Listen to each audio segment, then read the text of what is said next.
What's up, guys? Welcome back to the channel and some more Birthright coverage here. So we're moving along with the Priest Realm spells, and we've covered so far Bless Land and Bless Army, which are two very useful spells for priests. Today we're going to take a look at something a little more offensive, a little more deadly in that sense, and that is Blight. So the sphere for that is Plant. Regency's special amount, we'll get into that. You do have to have at least a level 3 holding, so that's not always going to be possible, but so some of your higher level holdings, and then it does require 2 gold. Here it says 2 gold pieces, but I think they do mean gold bars. But we'll get into the description, and you do have to have at least a level 3, or at least be a level 3 priest regent, or have one under your command.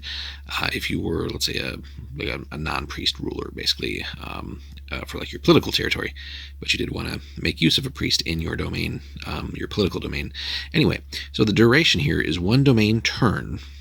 This is the reverse of Bless Land, so might not always be something in your given priest's repertoire, but if it is, certainly pretty useful, as we'll get into, and again, certainly be aware of enemy priests who do have access to this. Anyway, Blight depresses an affected province and all holdings within it by 1 level. So holdings belonging to the casting priest are unaffected, so that is pretty nice to not hurt yourself by doing this. And then also Blight affects 2 provinces at 3rd, 3 at 5th. So if you have like a mid-level character, you can definitely get, again, the higher you go up, basically, the more value for money. So on all the odd levels, basically.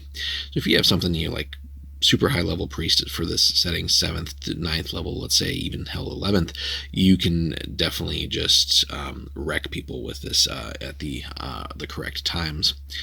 So the regency cost, or at least also mitigate, you know, if their enemy priests are casting Bless Land, you can always use that to bring them back to where they started, if you of course have the resources for it. Anyway, the regency cost is equal to the difference between each target province level and the priest's temple holdings in the target provinces.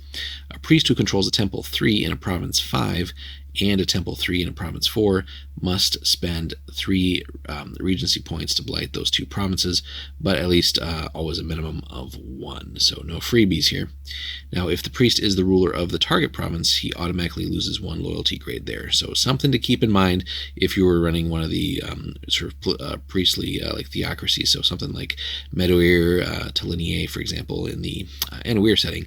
But again, a useful spell strategically used, so again, dropping enemy holdings, and again, just used as a sort of counterbalance to Bless Land. So if your opponents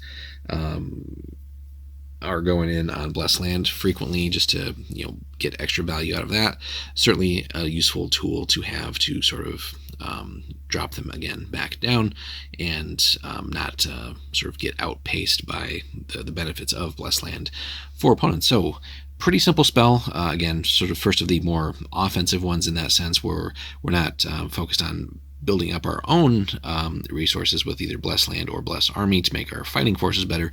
Here we're worried about taking things down a notch for opposing holdings. So pretty simple spell, but nonetheless useful. Again, guys, let us know in the comments if you've used Blight or had it used against you in some campaigns you've played, and how that has worked, and maybe your strategy and thought process on when to employ that. So drop us a comment, guys. Let's have a discussion on this particular spell, and leave us a like and subscribe. We'll have plenty more Birthright coming for you soon here. Next up, we'll take a look at Dispel Magic, and then we will continue on. Thanks for watching, guys. We'll see you in the next one.